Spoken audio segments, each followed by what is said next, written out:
So, if you remember last week, I had talked to you guys during one of the smoke breaks, and I was like, hey, I got this number. I want you guys to call in and leave voicemails for the show. And if we get any funny ones, you guys want to get any advice on certain things like that, you can call in, and I'll, if they're good enough, I'll play them on the show, and we'll talk through them. So that number will be right here on the screen. That's 316-396-0025 if you want to call into the show and leave a funny voicemail, get some advice. If you just got something funny to say or want to talk some shit, if it's good enough, it'll get played on the show. So I had talked about that last week, and I'm not going to lie, it's not like we have like a crazy big following. You know what I mean? The people that are dedicated fans to the show, I thank and love you for that. But that being said, it's not like there's many of you out there right now. We're still building our fan base. So I wasn't even expecting to get any voicemails right away, but I ended up getting one, to my surprise. And it was a very interesting voicemail. I will say that, coming out the gate. It took me a couple times to listen to it to actually understand what it was that this person had wanted. But I do have the voicemail here.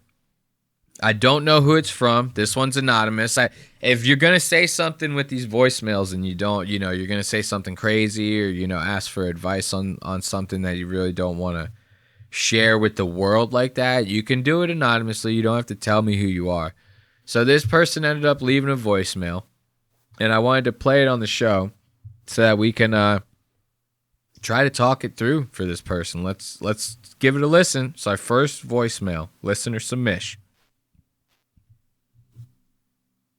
Okay, so I'm not even going to talk around. I'm just going to be dead ass. Just got broken up with, 28, living with my parents, have few prospects of the future being better. Just wondering, how much weed I got to smoke until the shit stops, because this is getting annoying. Wait, hold up. Because that was a little low at first, and it's kind of hard to understand, right? It's the guy's talking a little fast, so let's play it back. I'm going to raise the volume a little bit. Okay, so I'm not even going to talk around. I'm just going to be dead ass. Just got broken up with, 28, living with my parents, have few prospects of the future being better.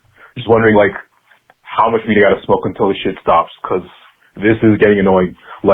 I'm not saying that I have a small dick. I'm not saying that I don't have enough confidence to get a girl. I'm saying, this shit is annoying. Please help. Okay, bye. Okay, so what I got out of that was you just got broken up with, you're 28 years old, you're living at home with your parents. You said you had a few prospects for the future, that it might be a little bit better soon. How much do you have to smoke before this shit stops? That's the part that I'm kind of lost at a little bit here. How much do you have to smoke until what stops? And then we go on to the rest of the voicemail. It says, because it's getting annoying. It's not that you don't have a small dick, and it's not that you're not confident enough to get a girl. You're just saying that it's annoying. So I'm going to guess that you're saying how much do you have to smoke until you find a girl, or until you don't care about the fact that you don't have one. I'll say this first and foremost, man. The first thing we got to tackle in this situation is, what are you smoking? What are you smoking? Because that could be the biggest contributing factor to why you got broken up with in the first place. Nowadays times are tough. Rent is crazy high. The housing market is shot to shit. So I guess it's not crazy that you're living at home with your parents at 28. I mean, hold up. Excuse me, I had to hit the cough button. It's definitely not ideal. I was fortunate enough to move out when I was 19. Haven't looked back since. I'd rather jump off of a bridge than move back in with my mom. But that's just me personally. So I don't know if this girl necessarily broke up with you because you were living with your parents. It could have played a part in it. You know, if you're smoking a bunch of angel dust or like crystal meth and you live with your parents, that's going to be a good reason for any girl to break up with you, any girl with stable mind and body. So that's the first question. Are you smoking like some crazy shit to try to forget about this? And here's the thing. Smoking anything to try to forget about something is not the way you want to go. You know what I mean? These drugs are supposed to be like life enhancers. They're not supposed to be like substitutes for like what you feel on a day-to-day basis. You know what I mean? Like I'm smoking artificial intelligent joints on the show, right? They're all AI. None of them are real. But that's to enhance the show. It's not to like make me forget about the fact that I'm doing it, right? You know what I mean? So that's one piece of advice that I'll give you coming out of this voicemail is like, you don't want to try to do any smoking or drinking or any type of substance to take yourself away from like problems, to make you forget about stuff. Because it doesn't work. I'll tell you that right now. It doesn't work at all. How do I know? Because I used to drink every single day. I'll get personal with you guys right now. I used to be like a crazy alcoholic. I was like the type of drinker that was like, if I was not physically sleeping, like lights out, snoozing, I was drinking.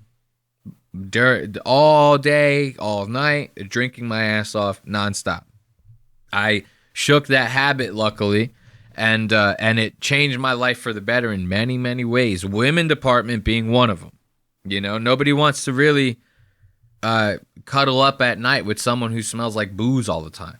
You know, nobody's gonna want to cuddle up at night with someone that smells like weed all the time, or meth, or whatever it is that you're smoking. I don't know. I don't think I heard you clarify that.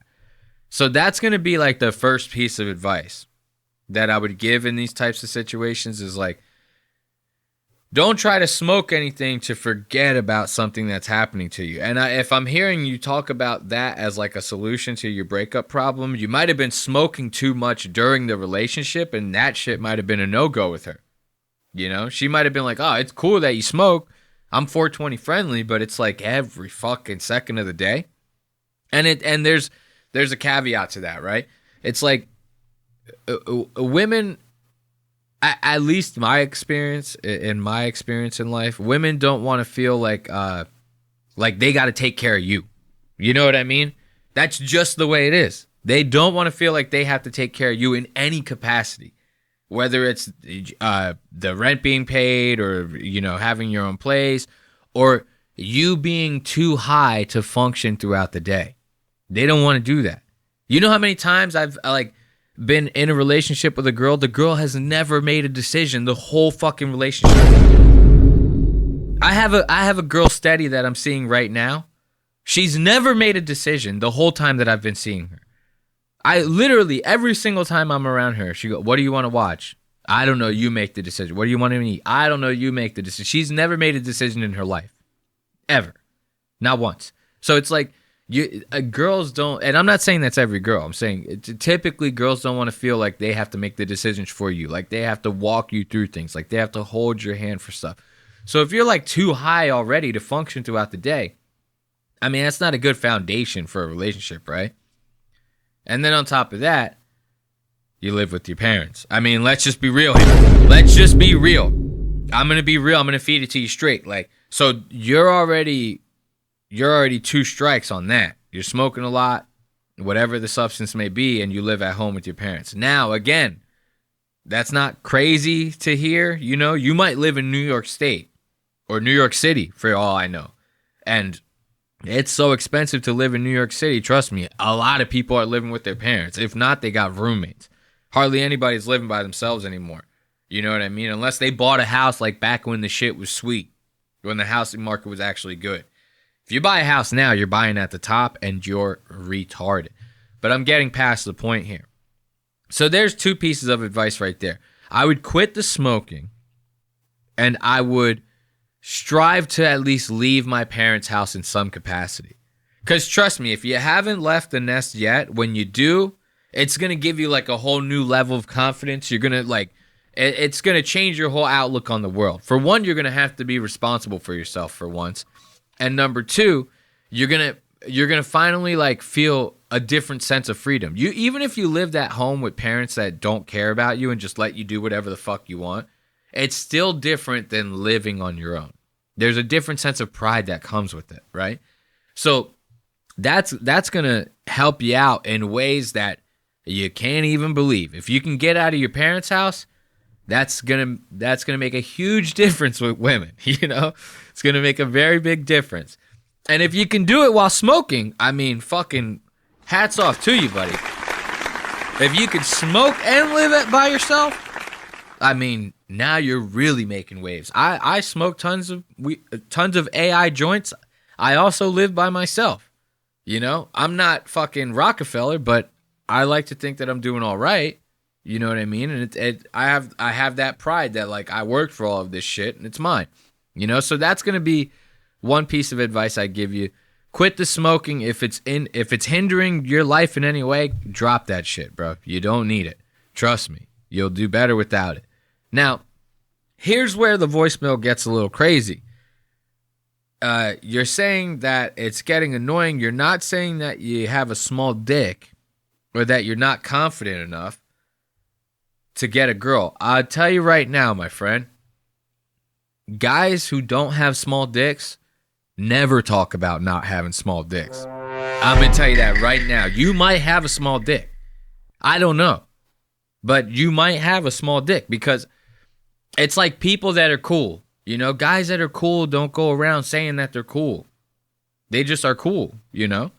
You got a long hog. You just let that thing be. You don't have to tell me about it. That's another piece of advice I'll give you. Leave your dick out of the equation, my friend. Leave your dick out of the equation. You had no reason to spread that filth on my show. No, I'm joking. But in all seriousness, leave your dick out of it. You really, honest to God, you had no reason to tell me. It's not like hearing this voicemail, I was like going like, oh, I bet this guy has a small dick, like when I was halfway through it. So your dick was like the furthest thing from my mind, hearing this voicemail. 9 times out of 10, your dick is not the problem. It's the thing that's attached to the dick that women tend to have a problem with. You know, guys with micro penises get laid nowadays. You know, it's all about who you are on the inside.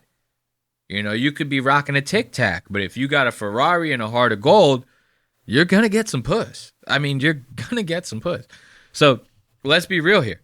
The small dick, let's leave it out of it. The confidence part, let's talk about this.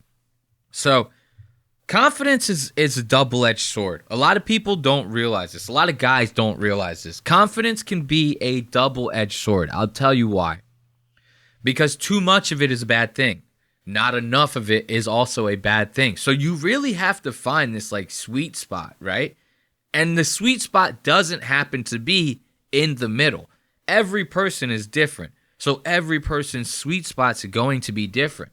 You know, people have a certain like cadence of talking. People have a certain tone when they speak. People walk a certain way and carry themselves a certain way. So the level of confidence that you have is really going to either complement that or kind of send that off tilt, depending on who you are and how you portray yourself.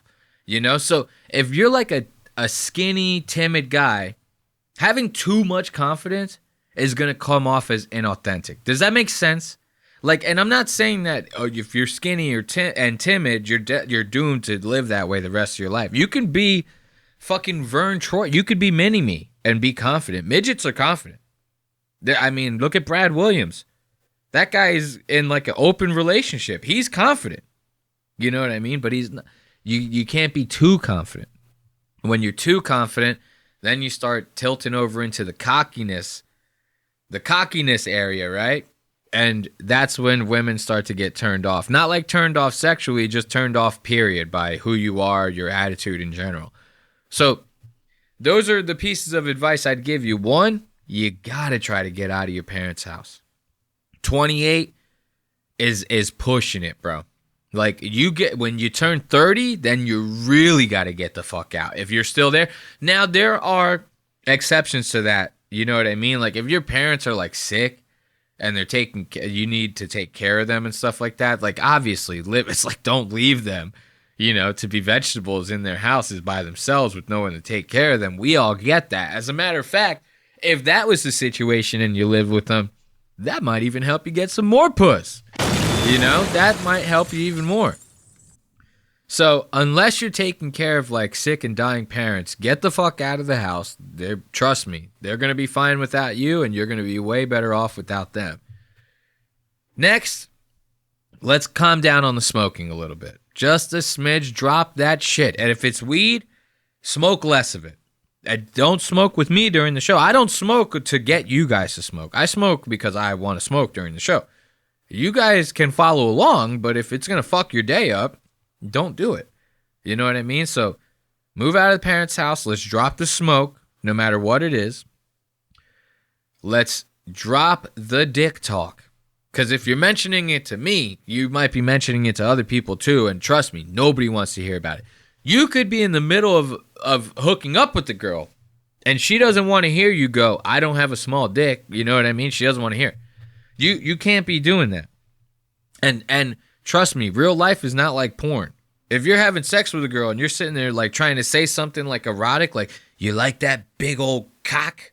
It's like, that's corny as hell. Chicks, the girl's going to look up at you and be like, what the fuck are you even doing right now? So let's drop that. The confidence thing.